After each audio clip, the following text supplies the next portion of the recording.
They say the price for anything in life is the amount of time you exchange for it.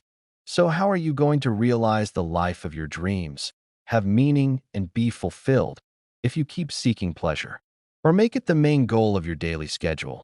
The more self-discipline you give yourself, the less pain the outside world gives you, but the less disciplined you are, the more pain and hardship comes from the outside world. Imagine a world where every moment of your day is devoted to pleasure.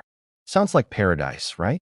A life of endless entertainment, instant gratification, and effortless comfort. No pain, no struggle, just a constant stream of feel-good vibes.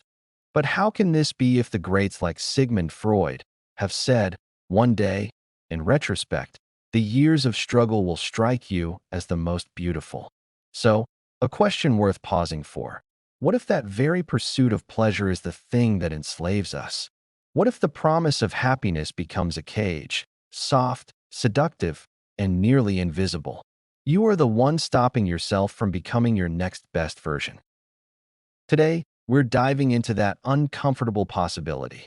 We'll explore the insights of Aldous Huxley, modern psychology, and ancient philosophy to understand how the chase for comfort might actually rob us of meaning, freedom, and even our humanity. The more pleasures a man captures, wrote Seneca, the more masters he will have to serve. Think about that.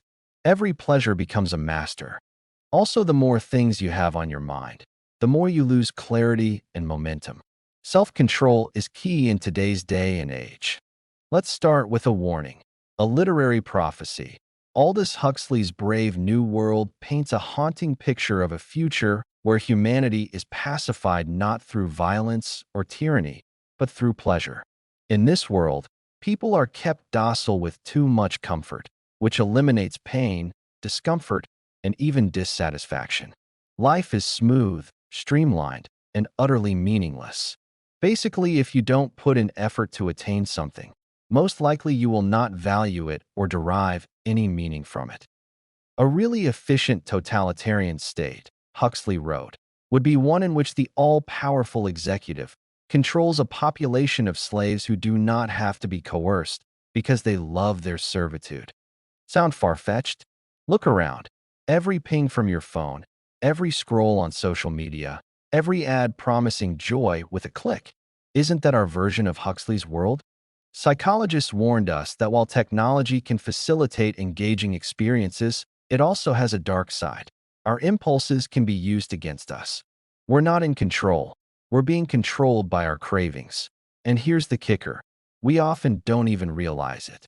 How many times have you picked up your phone for a quick check, only to look up and realize an hour has disappeared, and lost time is never found again? It's about lost agency. The pursuit of pleasure, modern psychology tells us, operates on a hedonic treadmill.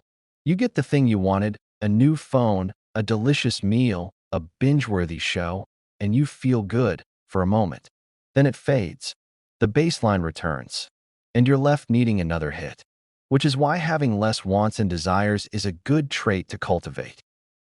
Pleasure is, and must remain, a side effect or byproduct, and is destroyed and spoiled to the degree to which it is made a goal in itself. What's even more alarming is the psychological toll. Excessive screen time, particularly on social media, can cause rising levels of anxiety and depression.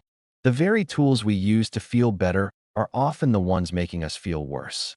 It's a vicious cycle. The emptier we feel, the more we chase distractions. But the distractions deepen the void. Learning is pleasurable, but doing is the height of enjoyment. Sometimes we can just feel like we are doing something productive just by learning endlessly, and in reality, nothing has been achieved. This is a new type of addictive pleasure in today's world of excess, free high-speed information, which is available in infinite amounts in the palm of your hands. Viktor Frankl, a Holocaust survivor and psychiatrist, once said, "When a person can't find a deep sense of meaning, they distract themselves with pleasure." So, we have to ask, are we living with purpose or just pacifying ourselves with dopamine hits? This isn't a theoretical discussion. It's personal. Every single day, you're faced with decisions. Do you scroll or study? Do you binge or build? Do you numb or nurture? Nothing brings more pain than too much pleasure. These micro-choices accumulate. Over time, they become your life. As Huxley also noted, most human beings have an almost infinite capacity for taking things for granted. And perhaps the greatest tragedy is that we take our potential for granted, squandering it on pleasures that promise much and deliver little. Let's zoom out.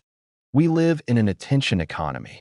In this system, the currency isn't money, it's you. Your time, your clicks, your attention. Companies don't just want your engagement. They need your addiction. Because the longer you stay glued to your screen, the more profitable you become. Neuroscientist Robert Sapolsky explains that dopamine, the brain's reward chemical, is often released more in anticipation than in fulfillment. This means you get more excited waiting for the notification than actually reading it. It's not about the reward. It's about the possibility of a reward. Happiness is not mere pleasure, not the outcome of wealth. It is the result of active work rather than passive enjoyment of pleasure. This is the same psychological trick used by slot machines, intermittent variable rewards. It's why we keep checking our phones, refreshing our feeds, waiting for the next digital high.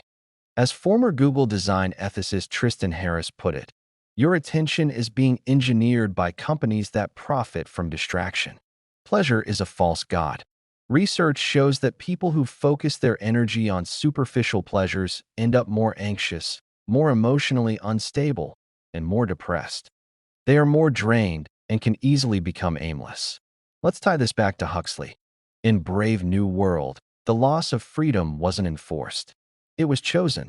People willingly surrendered meaning for comfort. They didn't care they were slaves. How is that any different from today? The chains of our habits are too light to feel until they are too heavy to be broken. Now, let's go deeper. The relentless pursuit of pleasure and avoidance of pain leads to pain. Soft tyranny, a form of control that doesn't feel oppressive but comforting.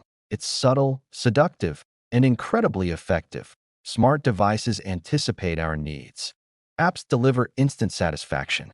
Algorithms tell us what to watch, where, eat, think. Every convenience makes life easier, but also makes us more dependent. Here's the insidious part. It feels like progress. Attachment to pleasure or aversion to pain both destroy the equilibrium of the inner nature. The greatest hazard of all, losing oneself, can occur very quietly in the world, as if it were nothing at all. So ask yourself, have you traded discomfort for growth? Depth for ease? Meaning for likes? This isn't just an individual issue. It's societal. When an entire culture glorifies ease and consumption, it undermines the very qualities that make life rich: discipline, connection, creativity, resilience. We end up with a generation drowning in comfort but starving for purpose. Philosopher Eric Fromm put it bluntly, modern man lives under the illusion that he knows what he wants, while he actually wants what he is supposed to want. And what happens when we get everything we think we want, but still feel unfulfilled? We numb harder. We distract louder. We chase faster. Carl Jung saw this coming. People will do anything, no matter how absurd, to avoid facing their own souls. So how do we break free? Start with awareness. Recognize the invisible systems that take your attention and drain your energy. Notice your patterns. When do you reach for your phone? What are you avoiding? But awareness isn't enough. Action is required.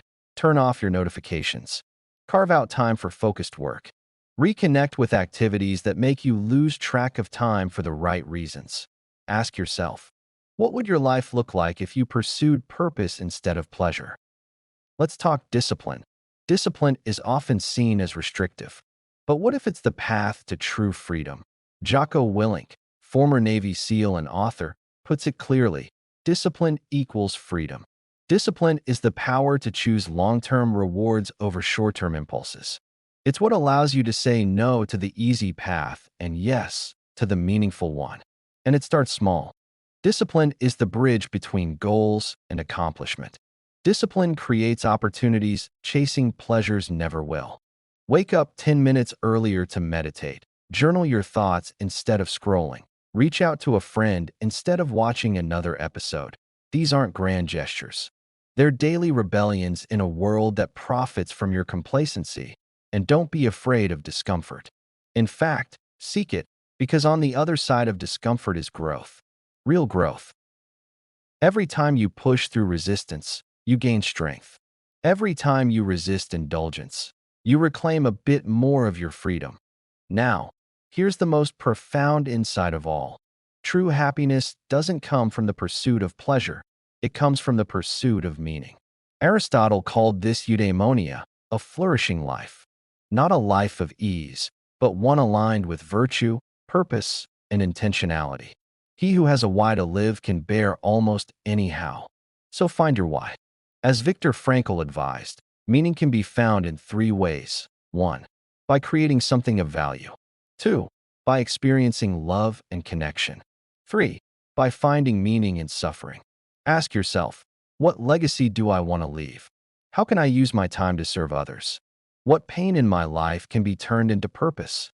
These questions may be uncomfortable, but they are essential, because if you don't answer them, someone else, some app, some brand, some algorithm will answer for you. In the end, this isn't just about personal transformation. It's about societal awakening. You have the power to live intentionally and to inspire others to do the same. So, will you keep chasing what feels good, or will you pursue what is good?